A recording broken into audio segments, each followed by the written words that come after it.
Merci de nous rejoindre sur France 24. On débute évidemment avec l'information principale de cette mi-journée. Un attentat suicide dans l'enceinte du lycée français, dans l'enceinte d'un lycée français de Kaboul. Lycée qui abrite le centre culturel français. Attentat qui a fait 1 mort et 6 blessés selon un tout dernier bilan. On en parle avec vous, James André. Parlez-nous un petit peu de ce complexe qui abrite cet institut culturel français. De quoi s'agit-il exactement ? Alors en fait, il s'agit d'un des plus vieux lycées français au monde, celui de Kaboul. Et effectivement, ce centre culturel est adossé à ce lycée français. Et c'est un endroit qui a un succès absolument énorme en ville, dans les classes cultivées, on va dire. Il y a des spectacles pratiquement tous les jours, soit des concerts, soit de la lecture de poésie, des colloques, des conférences. C'est un réel succès. C'est un peu la vitrine de la France sur le plan culturel dans le pays. Depuis qu'il a été créé, il y a environ 40 000 personnes qui sont venues assister à des événements là-bas.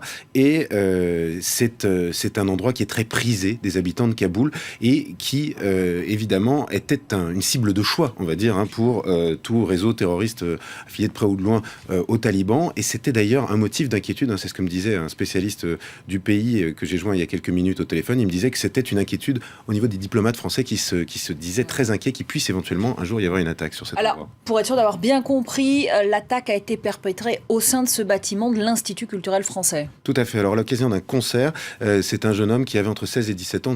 On n'en sait pas beaucoup pour l'instant, c'est tout le début.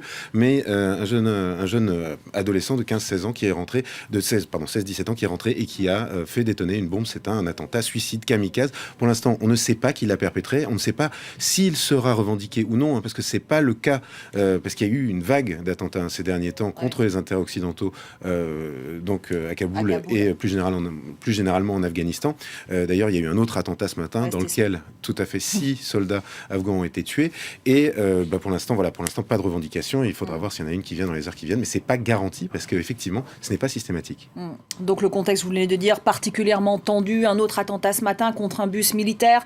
6 morts. Attaque donc aujourd'hui, cet après-midi, en fin de journée, heure de Kaboul, contre cet institut français. Le dernier bilan, vous me le confirmez, il n'est que provisoire. C'est 1 mort, une vingtaine de blessés. Les autorités afghanes ont peur, évidemment, redoutent que ce bilan ne s'alourdisse.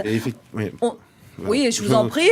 Non, je disais, ça intervient aussi dans un contexte où, comme je disais, il y a cette recrudescence d'attaques. C'est vrai que ça s'est lié aussi au départ, donc du 31 octobre, des forces de l'OTAN qui doivent se retirer complètement, et à l'instabilité politique du pays, puisque depuis l'élection présidentielle, donc il n'y a pas vu de vainqueur clair. Il faut se souvenir que le pouvoir a été partagé en deux entre Ashraf Ghani et Abdullah, qui n'ont pas, en 4 mois, réussi à mettre en place un gouvernement stable. C'est d'ailleurs un ministre de l'Intérieur temporaire qui a donné l'information. Par exemple, c'est un ministre par intérim. Il n'y a pas encore de gouvernement.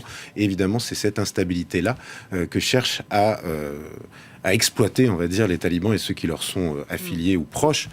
Et voilà. Donc c'est... Bon, écoutez, en tout cas, on n'a pas plus d'informations pour le moment.